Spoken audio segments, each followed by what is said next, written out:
Ciao, vi leggo una storia che ha per protagonista Gianduia, la famosa maschera. 9 bottiglie di medicina. L'orologio scoccava alle 11 quando Giacometta rientrò in casa recando una bottiglia di purgante. Era infatti uscita per andare dallo speziale ad acquistare un qualche rimedio per i dolori di pancia del marito che si era lamentato tutta la notte. «Gianduia!» esclamò appena entrata, sicura di trovarlo già sveglio. «Gianduia!» le rispose il sonoro russare dell'uomo.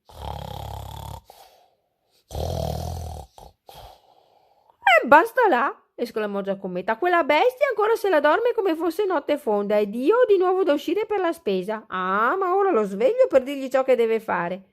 Entrò in camera, spalancò la finestra ed incominciò a scrollare il marito. «Ehi, Gianduia, poltronaccio, apri gli occhi una buona volta, ehi!» Gianduia mugolò, sbadigliò, aprì un occhio e lo richiuse, poi di malavoglia li aprì tutti e due. Che c'è? Perché mi svegli all'alba? Che alba e alba? Sono le 11 passate e io devo uscire in gran fretta. Stammi a sentire piuttosto. Di là sul tavolo ti ho lasciato la medicina per il mal di pancia. È dentro una bottiglia verde, capito? Verde. Prendine una buona dose, inteso? Lo speziale mi ha assicurato che è buonissima e fa miracoli. Poi va dalla marchesa De Barbis a portarle la bottiglia rossa. È un eccellente vino piemontese, omaggio del cavalier de Trombis. La marchesa abita in via Capri. Fai le cose per bene, mi raccomando, così c'è il caso che tu possa buscarti una buona mancia. Detto questo, Giacometta se ne andò al mercato. Gianduia si stiracchiò ancora per un bel po', poi finalmente si decise ad alzarsi.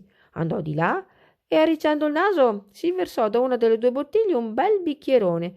Fattosi coraggio, lo mandò giù tutto d'un fiato. Per poco non cadde a terra dalla sorpresa. Ripeté l'esperimento e giù ancora un bicchiere. «Cribbio!» esclamò ad alta voce Gianduia. «Una volta tanto lo speziale ha detto la verità. Che medicina portentosa! C'è qualcosa in questa bottiglia rossa che mi ricorda il mio miglior amico. Che progressi fa la scienza!» Ormai preso dall'entusiasmo per la nuova medicina e sicuro che avrebbe guarito ogni suo male, Gianduia si scolò tutta la bottiglia rossa, che ovviamente era piena del suo amico vino. Quando fu al fondo si alzò in piedi, brillo e traballante, e ridendo beato andò via. In via Capri, dalla marchesa De Barbis. Arrivato a destinazione, invece di bussare, diede un gagliardo calcio alla porta del palazzo. In attesa della nobildonna si ripassò ad alta voce tutte le raccomandazioni di Giacometta, che gli ronzavano in testa come mosche impazzite. «Allora, prendere la purga per la marchesa Trombetta, andare dal cavalier Barbino, no, che dico, da capo, bottiglia rossa, per la marchesa verde, ma che, oibò, ecco che aprono la porta.» Una dignitosissima dama aprì la porta, lo guardò con aria leggermente schifata e piena di sussiego, alzando il naso in aria, disse: «Desiderate, buon uomo?» «Cara via Trombetta, vengo a nome di una bottiglia di medicina. No, scusi, calma che ora ci riprovo. Allora, mi ha detto Giacometta, che poi è la mia signora, che il marchese ha dato alla cavaliera Trombi.» «Ma che dite, screanzato?» lo interruppe indignata la marchesa De Barbis. «Che modi da villanzone sono mai questi? E cosa significa tutta questa confusione di parole? Io sono la marchesa De Barbis.» «Ecco come si dice, barbuta.» «No, caprina.» «No, cavallina.» «Insomma, cara bottiglia di vino.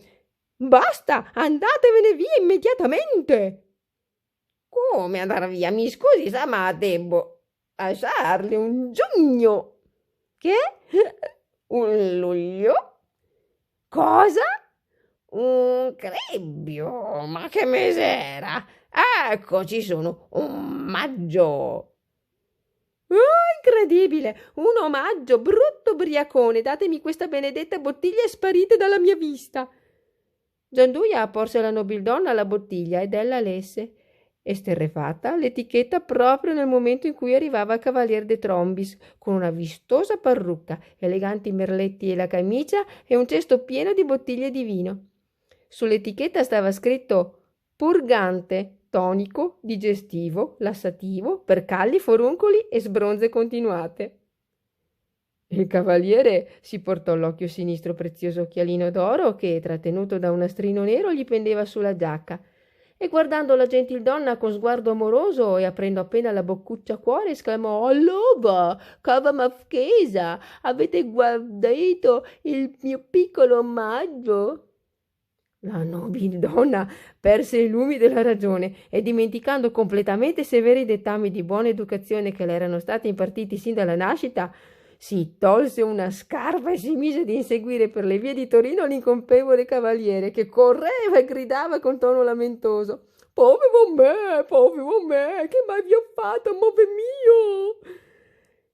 Intanto, stanco per tutte queste emozioni, Gianduia si accoccolò sulla soglia del palazzo, gettò uno sguardo al cestino di vini pregiati che il cavaliere aveva miseramente abbandonato e disse: ma guarda come sono gentili questi nobili e quanto si preoccupano della salute del popolo.